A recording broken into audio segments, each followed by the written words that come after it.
8h30 sur LCI. Merci de nous rejoindre. Notre invité ce matin, c'est Marc Rochet, directeur général d'Air Caraïbes et président de French Bee. Merci d'être avec nous. À ma droite, Julien Arnaud du service politique d'LCI. Un nouvel avion d'Air Caraïbes décolle aujourd'hui avec 30 soignants, 8 membres d'équipage. Ce même avion doit rentrer dimanche avec 6 patients, 6 malades du Covid qui doivent être rapatriés en métropole. Je voulais parler de ce rapatriement des malades du Covid. Ça implique quoi d'un point de vue logistique? On imagine que c'est toute une organisation de ramener des patients sévèrement atteints par le Covid. Oui, des patients qui vont être sur civière, qui vont être suralimentés en oxygène. Donc c'est une opération complexe, mais Air Caraïbes, c'est la compagnie des Antilles, par notre nom, de par nos personnels qui sont très nombreux à être antillais, soit en métropole, soit aux Antilles. Nous devons participer. C'est un devoir moral de faire tout ce que nous pouvons faire pour cette crise qui est dramatique. Pour cette opération, donc pour le compte du ministère de la Santé, nous allons effectivement envoyer un avion qui a été décommercialisé, dans lequel on a installé des civières, dans lequel on a installé du matériel de respiration. Il va arriver samedi et être en place à Fort-de-France pour évacuer et essayer d'alléger la charge qui pèse sur l'hôpital de Fort-de-France en matière de réanimation. Donc on va ramener 6 patients, nous l'espérons dans les meilleures conditions possibles, et puis nous sommes prêts à faire d'autres vols parce qu'on a dû modifier notre appareil. Nos équipages ont dû s'adapter à des procédures. Bon, c'est une opération compliquée, mais nous savons faire, nous avons ce savoir-faire et on considère que c'est à nous de le faire en plus. Ouais, vous parlez, Marc Rochet, de devoir moral pour vous, spécialiste dans la desserte des Antilles. Pour que les téléspectateurs peut-être comprennent bien et voient et s'imaginent à quoi ressemble, je dirais, un avion sanitaire spécialement, vous le dites, décommercialisé et dématérialisé. En l'occurrence, ça veut dire on enlève tous les fauteuils, on enlève tous les sièges de l'avion. Comment ça se passe ? Tout à fait, mais on va dire que, pour simplifier, d'abord, l'avant de l'avion, juste derrière le cockpit, est une zone qui reste protégée de l'arrière de la cabine, parce que c'est là où vont se reposer les personnels soignants, c'est là où vont agir nos équipages. Donc dans cette zone, on essaye d'avoir une partie de l'avion la plus saine possible.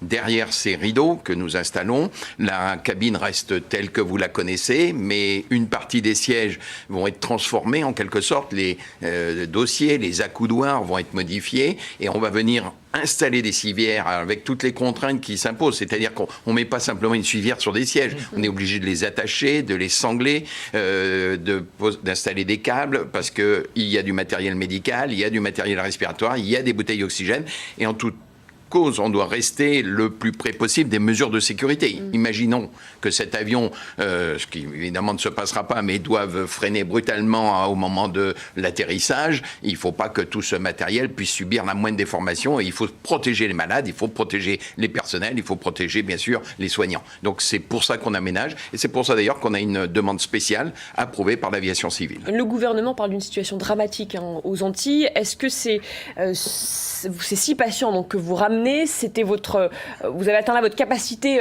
maximale, j'allais dire, ou on vous a demandé de ne ramener que 6 patients en métropole? Alors 6 patients pour ce premier vol, c'est ce que nous savons faire, parce que, comme je viens de le décrire, sans rentrer dans tous les détails techniques, c'est une opération complexe. Nous avons un autre souci, vous le dites, la situation dans les Antilles, et M. Véran, M. Lecornu l'ont suffisamment expliqué, elle est dramatique. Elle est dramatique pour les populations, elle est dramatique pour nos clients, elle est dramatique pour nos personnels. Nous avons beaucoup d'absentéisme parce que cette vague touche tout le monde et sans distinction. Évidemment, ils ne sont pas vaccinés, tout le monde le sait. Donc, beaucoup de salariés d'Air Caraïbes absents sur place, nous avons un absentéisme qui a grimpé ces dernières semaines parce que effectivement, chez nous aussi, il y a des gens qui ne se sont pas vaccinés. Bon, chacun est libre de ses choix, mais il faut être cohérent. Et quand on travaille dans ces métiers-là, il faut être à la disposition des clients. Et donc notre mission actuellement, également très importante, c'est de ramener des gens qui veulent rentrer en métropole plus tôt que prévu. On est dans la deuxième quinzaine d'août. Maintenant, les gens rentrent traditionnellement sur ces périodes-là pour assurer notamment la rentrée scolaire en France. Donc on va accélérer ces retours parce parce qu'ils veulent rentrer chez eux, ce que nous comprenons parfaitement. Ça nous oblige aussi à modifier nos vols, les rotations de nos équipages. Mais bon, c'est notre métier de nous adapter. Oui, un mot supplémentaire, et c'est intéressant ce que vous dites sur la vaccination concernant le personnel navigant, puis le personnel au sol aussi des compagnies. Il va y avoir une obligation de vaccination pour ce type de personnel. À un moment donné, qu'est-ce que vous allez faire, vous ? Qu'est-ce que vous allez dire ? Est-ce que vous pouvez envisager, c'est ce que certains disent en coulisses, dans des compagnies aériennes, eh bien, pourquoi pas envisager la suspension du contrat de travail à ce moment-là, si vous avez des personnes, elles qui refusent de se faire vacciner ? Je pense qu'il va falloir que chacun, les entreprises comme les personnels, assument leurs responsabilités. Il n'y a pas d'abord d'obligation vaccinale absolue, puisqu'il y a une obligation de passe sanitaire. Donc soit vous êtes vacciné, soit vous vous faites tester très régulièrement. Jusqu'à présent, les équipages étaient dispensés de ces mesures, pour des raisons simples. C'est que si vous partez en rotation vers Pointe-à-Pitre, vous revenez vers Paris, ou l'inverse, vous partez 2 jours, 3 jours, et donc on ne pouvait pas assumer la continuité des tests PCR. Aujourd'hui, ça va devenir une obligation. Ensuite, nous disons à tous nos personnels qu'ils sont libres de leur choix, bien entendu. Nous ne cherchons pas à les influencer là-dessus, mais nous leur recommandons dans ces métiers-là, très exposés, à la fois pour les clients, pour eux-mêmes, pour se protéger, et puis pour leurs collègues qui travaillent à bord dans le même avion qu'eux, en quelque sorte, de recourir à ces obligations. Si à la rentrée, qui va être très difficile pour tous les transporteurs aériens, septembre, octobre, novembre, je ne vois pas beaucoup de touristes aller aux Antilles. Soyons clairs, le contexte, l'impact médiatique que vous leur donnez, à juste raison, vont changer les conditions. S'il y a des gens qui ne veulent pas assumer cette responsabilité, oui, effectivement, à un moment donné, nous serons amenés à leur dire « Prenez vos congés, on va les utiliser jusqu'au bout, prenez les quelques RTT, parce que bon, on est dans un pays où existent les fameuses RTT, et ensuite, si nous devons le faire, nous demanderons effectivement la mise en suspension provisoire, la plus courte possible, du contrat de travail. Alors, vous le disiez, les touristes là sont invités à quitter l'île et à rentrer en métropole. Est-ce qu'il y a vraiment une forte demande ? Alors, il y a des demandes de gens qui veulent avancer leur retour. Pour être tout à fait clair, il n'y a pas eu une explosion de cette demande. Nous avons, pour vous donner un ordre d'idée, entre aujourd'hui, nous sommes le 13 août et le 31 août, donc sur les 18 jours qui viennent, nous allons normalement avoir à peu près une centaine de vols. Nous utilisons des Airbus A350, donc des avions de 400 sièges pour arrondir les chiffres. Donc nous sommes partis pour ramener 40 000 personnes. C'est quand même significatif. Il n'y a pas eu besoin d'augmenter les vols. Alors, on a 3 choses qui se cumulent. Premièrement, il y a des passagers qui annulent leur vol, purement et simplement, parce qu'ils ne veulent plus venir à Paris ou ils ont changé de calendrier. Donc, immédiatement, évidemment, on remet ces places à la disposition des clients qui le souhaitent, qui souhaitent avancer. Deuxièmement, on a modifié des rotations de nos avions. Je prends un exemple. Samedi, il y a un vol qui rentrait de Saint-Martin vers Paris-Orly qui n'était pas complet. Il restait à peu près une centaine de places de libre. Donc, on va le faire passer à Fort-de-France pour ramener des Martiniquais. Et on va regarder si on peut faire l'opération la semaine suivante et sur plusieurs jours. Et dernier point, comme le transport aérien, et Air Caraïbes n'échappe pas à la règle, sa petite sœur French Bee non plus, est très touchée par la crise actuelle. J'ai des avions au sol, et donc s'il faut les engager en vol supplémentaire, ça veut dire on partira à vide et on reviendra plein avec des passagers, on le fera. Pour l'instant, on n'a pas cette pression-là. On parle des passagers qui sont aux Antilles, qui doivent rentrer ou espèrent rentrer ou pourront rentrer vers Paris-Orly. Mais à l'inverse, ceux qui avaient prévu déjà un déplacement, un voyage aux Antilles pour dans les jours, dans les semaines qui viennent, est-ce que là vous constatez une annulation, des annulations en cascade et vous dites là... Oui, on a une chute. Alors d'abord, c'est pas le sens dominant actuellement, en quelque sorte. Nos avions, schématiquement, aujourd'hui, partent à peu près remplis à moitié à l'aller et reviennent pleins. C'est la période, deuxième quinzaine d'août. Mais nous constatons déjà des annulations, beaucoup de demandes de report. Je voyagerai plus tard. Je ne comprends pas, je ne maîtrise pas la situation, donc je reporte mon voyage. Ça porte à peu près sur 15% de ce que nous avions prévu. Je vous ai parlé tout à l'heure du retour d'environ 40 000 passagers. Bon, 15%, vous voyez ce que ça fait. On parle quand même de 6 000 passagers, alors dans l'autre sens, hein, évidemment, vers les Antilles. Et on s'attend à un automne très difficile, parce que déjà que septembre, octobre, novembre, c'est jamais très fort. La pointe des Antilles, c'est à nouveau Noël. Alors c'est un peu loin, espérons que d'ici là, les choses auront changé. Mais on s'attend à des conséquences dramatique sur notre trafic. Un petit mot quand même sur la politique de votre compagnie, peut-être pour les téléspectateurs concernés qui nous regardent.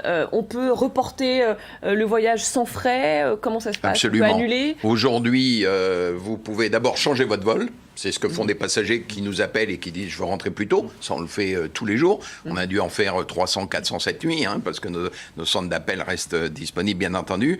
Deuxièmement, si vous changez votre vol, il n'y a aucune pénalité, aucune surcharge, dans la même catégorie de cabine, évidemment. Et puis, si vous demandez à reporter votre vol, on vous propose immédiatement un avoir qui est valable 12 mois. Et si cet avoir ne vous convient pas, derrière, vous pouvez demander le remboursement et nous assurerons les remboursements. Vous parliez de ces reports, ces annulations, effectivement ça a des conséquences financières pour l'entreprise que vous êtes. Normalement cet été, si je ne me trompe pas, ça devait être l'été qui devait aussi rattraper l'été dernier qui n'avait pas été aussi forcément très très bon. Là vous voyez arriver cette vague-là, ces décisions, ces mesures gouvernementales. L'automne, vous venez de le dire, qui va pas être très chouette, si je peux m'exprimer ainsi. En attendant Noël, vous dites quoi sur cette année en termes de santé financière, économique, vous, entreprise Air Caraïbes? C'est très préoccupant pour notre groupe.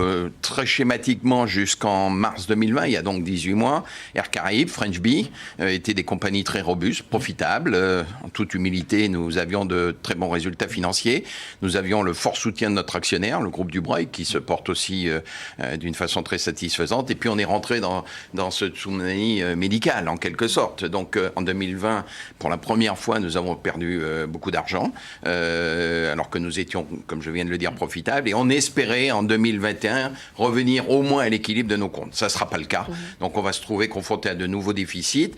Il y a une partie que nous pouvons porter, et donc on se tourne vers les pouvoirs publics. Et le message que je délivre au gouvernement, c'est le suivant. Nous apportons notre soutien total à toutes les mesures qui sont prises pour la santé des clients, des populations, de nos personnels. Et là-dessus, il n'y a aucune équivoque. Et nous le montrons à travers les opérations que nous montons. Nous demandons aussi au gouvernement d'assumer les conséquences de ces décisions. Elles sont sur notre secteur d'activité, comme sur d'autres secteurs. On l'a vu sur la restauration, sur l'hôtellerie. On demande deux choses simples. On demande l'équité d'abord entre les transporteurs, puisque nous sommes dans un milieu de concurrence. Donc il n'y a pas de raison qu'il y en ait qui soient mieux traités que d'autres. Et il y en a qui sont mieux traités que d'autres, donc Air France, par exemple. On pense à des grands noms du transport aérien, bien entendu. Air France, donc, oui. Mais bon, je ne veux pas rentrer dans le détail de ce genre de polémique. Nous demandons l'équité et nous demandons une assistance de l'État sur des critères rationnels. C'est-à-dire que l'on dise, voilà sur quels critères on va aider le transport aérien, comme on aide d'autres secteurs, parce qu'on a besoin d'être aidé pour traverser cette crise. Depuis plusieurs mois, vous n'avez pas eu ces aides ? Alors, on a eu des mesures très générales, comme par exemple les allocations liées à l'activité partielle. On a eu des reports de taxes et redevances, qui sont des postes importants dans notre cash, en quelque sorte, dans nos circuits financiers. On n'a pas eu d'autres aides, d'autres transporteurs en ont eu, mais... Bon, vous dites des choses ont été faites, mais peut mieux faire peut mieux faire sur le plan d'équité et sur le plan des critères rationnels. Les mêmes règles pour tout le monde, et ça nous va très bien. Est-ce qu'il y aura des licenciements ? Nous avons, dès l'année 2020, engagé avec nos personnels, avec nos syndicats. Vous savez que dans ce milieu de l'aérien, les syndicats sont des fois un peu turbulents. Mais je dois le dire avec beaucoup de solidarité, beaucoup de compréhension. Nous avons engagé ce que nous appelons des accords de performance collective, ce que les ordonnances Macron 2017, elles portent ce nom-là, je n'y peux rien. Et tout le monde a signé. Donc on a baissé notre masse salariale de plus de 10%. Et en échange de ces discussions, de ces négociations qui ont eu lieu au mois de mai 2020, nous avons pris un double engagement, continuer à planifier notre croissance parce qu'on sortira de cette crise, il faudra en sortir. Et Air Caraïbes, French Bee seront au premier plan. Et deuxièmement, on s'est engagé à ne pas licencier par plan collectif. Donc nous respecterons cet engagement à travers les mesures que nous avons évoquées tout à l'heure. Donc nous sommes des gens qui sont solidaires de nos populations et de nos personnels. On assumera cette solidarité jusqu'au bout. Alors vous êtes directeur général d'Air Caraïbes, mais président aussi de French Bee, c'est peut-être moins connu. Moins connu peut-être du grand public. Une low-cost. Et malgré ce contexte-là, on va dire que vous avez fait le pari d'ouvrir une ligne Paris-New York il y a quelques jours, quelques semaines. Pari osé, pari risqué dans ce contexte-là ? Alors c'est un pari mûrement réfléchi. Très rapidement, French Bee vole sur La Réunion, French Bee vole sur la Polynésie française, où les trafics étaient satisfaisants jusqu'à présent, et puis là, ça va aussi sans doute baisser. Et on faisait escale à San Francisco, et on avait de bons résultats sur San Francisco. Ça veut dire qu'aux États-Unis, on avait développé notre outil commercial, notre relation avec tous les systèmes informatiques, les systèmes d'achat de billets, de paiement, et on avait comme projet d'ouvrir New York, qui est une très grosse route, c'est la plus grosse route au départ de Paris, en juin 2020. Juin 2020, on est dans le premier confinement, Oui. celui qui assomme tout le monde, et donc on a reporté le projet. Là, on avait pensé avoir une fenêtre, une ouverture, à partir du moment où les Américains étaient autorisés à venir en Europe. Donc on a lancé le 14 juillet, Paris-New York. Et je dois dire que nous n'avons pas de vente dans le sens France-États-Unis, puisqu'aujourd'hui les Français n'ont pas la possibilité. On ne peut pas y aller, sauf motif impérieux. Et ils ne peuvent pas y aller, et donc on n'a pas ce côté français. Par contre, du côté américain, on a eu quand même un très bon accueil de la clientèle américaine. Donc on remplit assez bien dans le sens New York-Paris, pas dans l'autre sens. Mais dans l'autre sens, paradoxalement, dans l'aérien, il y a aussi le cargo. Nous avons des Airbus A350 qui sont des gros porteurs cargo. Et on remplit très bien dans les exportations françaises vers les États-Unis. Donc tout ça, c'est un pari risqué. Mais on est une entreprise, on n'est pas une administration en quelque sorte, on se bat et on est volontaire pour aller au développement. Alors vous avez vu que les autorités sanitaires américaines déconseillent maintenant, là, depuis quelques jours, à leurs ressortissants de voyager en France à cause de la situation épidémique. Est-ce que là encore, depuis cette annonce des autorités sanitaires américaines, vous avez senti un impact? Non, nous ne l'avons pas vu dans les engagements côté américain, des gens qui veulent venir. Et puis, comme toujours, c'est jamais parfaitement rationnel. Vous avez deux déclarations. D'abord, effectivement, l'administration américaine qui dit « Attention, n'allez pas en Europe, c'est un peu chaud en ce moment. » Ils nous ont classés rouge, noir, enfin, il y a tout un tas de codes. Mais à l'inverse, ils ont aussi dit qu'ils allaient probablement ouvrir. Quand? Je ne sais pas vous le dire, en septembre ou autre, la possibilité pour les passagers européens d'aller aux États-Unis sous la réserve qu'ils soient totalement double vaccinés. Bon, donc les deux mesures, espérons que nous aurons le bénéfice de la plus favorable. Allez, peut-être un dernier mot. On vous a entendu là pendant un quart d'heure, Marc Rochet, et ce qu'on ressent, c'est cette inquiétude et aussi cette inconnue, cette incertitude. C'est ça, on est vendredi 13 août, il est 8h46. Vous imaginez la suite? Vous voyez ça dans dans une semaine, vous savez où vous en serez? Dans une semaine, on sera encore dans la crise. Dans un mois, on y sera encore. Mais le transport aérien correspond à un tel besoin de déplacement, un tel besoin de voyage de la population sur l'ensemble de la planète, soyons clairs, que je suis convaincu qu'on sortira de cette crise. Nous sommes une entreprise privée, nous avons des personnels motivés qui savent s'adapter. On est en train de le faire au maximum de nos moyens.